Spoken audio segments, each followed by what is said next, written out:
el mateix dia que ella fa 94 anys, Encarnació Alemany Pla és ingressada a l'Hospital Josep Trueta de Girona. Ella sempre té mal. Des de fa temps té un dolor de vella, però ara és la febre que l'està devorant per dins. No hi ha res a fer, diuen els metges, només cal esperar. L'1 d'abril de 2015, Encarnació Alemany Pla mor. Abans d'anar-se'n, però quan la febre i el dolor li donen una petita treva, m'explica històries. Són les seves històries.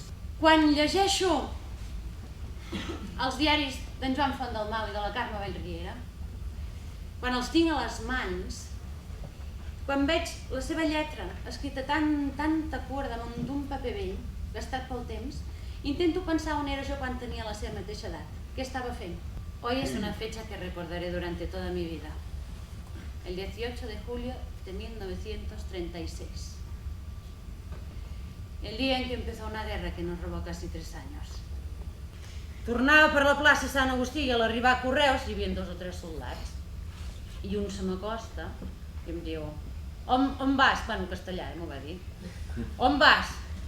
Dic, cap a casa. I què portes aquí? Jo li vaig dir, vinc de comprar. I què has comprat? Dic, mira-ho. Dic, en català, miri. Nosaltres a col·legi estudiem català i castellà, Dic, mira-lo. I ell va obrir la tapa i diu, ui, que melocotón és més bueno. Travessàvem la carretera corrents i ens amagàvem a sota els arbres. Clar, això que teníem d'allò, teníem refugis. Això era aquí, sortint aquí al canet. Que la porta donava al riu. La porta donava al riu, és aquí. I en allà vaig tornar trobant, vam venir a buscar-la i ara està. I vinga. I aquí està la història. I aquí està la història. S'acaba la guerra. I ara aquí comença la història d'en Marcos i l'Encarnació, els llanes alemanys.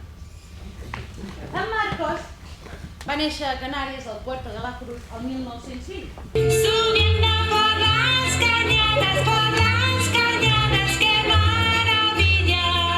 Y el Teide que es imponente con sus paisajes y el sol radiante. ¡Viva Tenerife!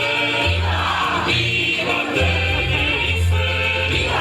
¡Viva Tenerife de las Canarias maravillosas!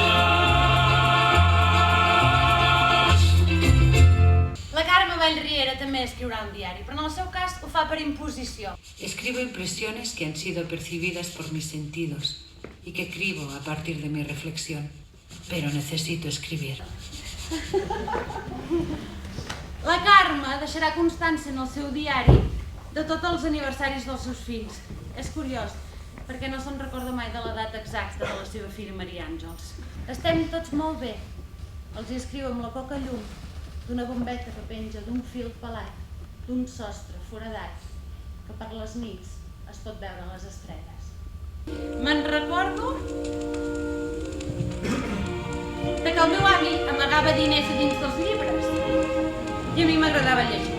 I quan trobava un bitllet i tornava, ell em donava les gràcies i em convidava un gelat. Me'n recordo de sentir música molt forta per tota la casa.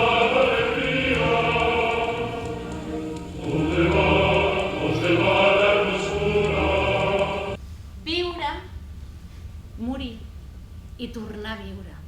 Les nostres històries no es poden aturar. Han de continuar girant mentre aquest món continuï girant.